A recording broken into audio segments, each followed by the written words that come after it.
Всем привет! Как определить, стучит гидрокомпенсатор или все-таки поршневая? Есть два способа. Первый способ. Скидываем катушки с каждого поршня и ждем, пока стук прекратится. Если стук не прекращается, значит это гидрокомпенсатор. Если стук прекращается, то на каком поршне прекратится, значит на том какой-то есть дефект. Далее, как дальше определить? Если точно на этом поршне стук, то есть люфт какой-то.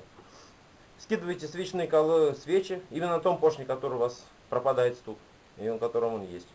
Убираете свечу, подгоняете поршень к верхней точке и маленечко, чтобы он ушел вниз. Если есть свобода хода или в пальце, или на коленвале, то при нажатии поршня вниз, поршень уйдет вниз и произойдет сам стук. Так проверяют все 4 поршня. Если у них есть ходы, то значит где-то стук поршневой. Если их нету, значит это стук опять гидрокомпенсатора. А теперь на примере. Вот как слышите, идет стук. Давайте определять, что это. Скидываем первую свечу. Стук есть. Дальше. Есть. Только скидывайте ненадолго. Я скинул секунд на 10-15, у меня челюсть загорелся, потом, конечно, потух. Скидываем третью. Есть. Скидываем четвертую. Пропал. Накидываем.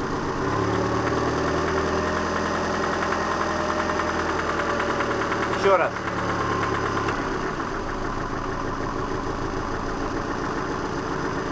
Накидываем. Перекручиваем подсвечник, вытаскиваем свечу, погоняем поршень к верхней точке, опускаем немного его вниз. Первый или четвертый, неважно. И пытаемся надавить. Если он продавит, значит там есть люфт или пальцы, или что-то нет. Это второй способ.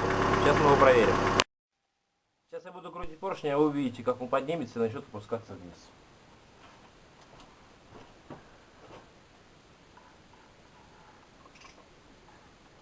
Включу за коленвал, если кому интересно.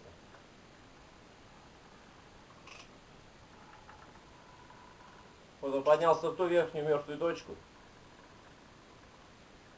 И маленько припускаем его буквально вниз. Вот так. Достаточно. Теперь сверху надо надавить. Если он провалится дальше, получается есть люфт.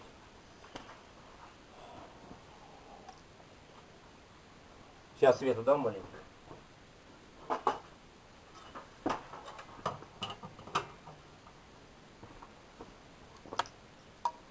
Ну это киловаттные заразы.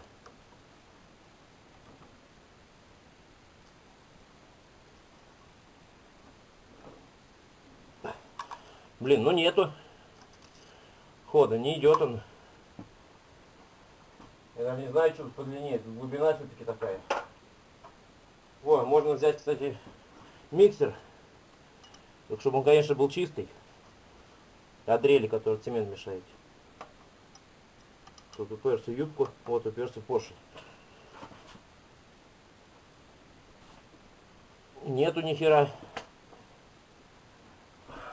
Давайте еще раз подгоним сейчас его кверху.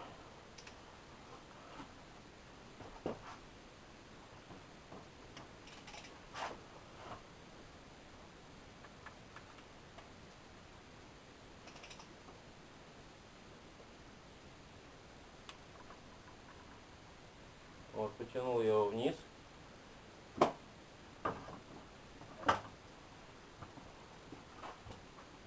Теперь пробуем давить.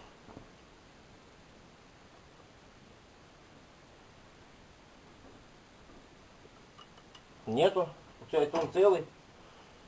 Ну что получается? Оба способа сейчас проверили. И оба противоречат друг другу. Скидываешь, вдруг пропадает, проверяешь, нету зазора. Значит, все-таки поршень нормальный, все-таки. Мне кажется, второй способ он более надежный. Потому что если он будет зазор, то он будет только тык-тык-тык. Потому что есть информация, даже люди проверяли, также охеренно было видно. Получается, здесь гидрокомпенсатор. Но какая между ними связь, так не могу понять. Связь я имею в виду между подсвечником и гидрокомпенсатором работает. Может то, что она начинает падают обороты и зазор уменьшается? Наверное, думаю так все-таки. Но поршень-то все нормально с поршневой. Пока на сегодня все. Всем спасибо. Пока.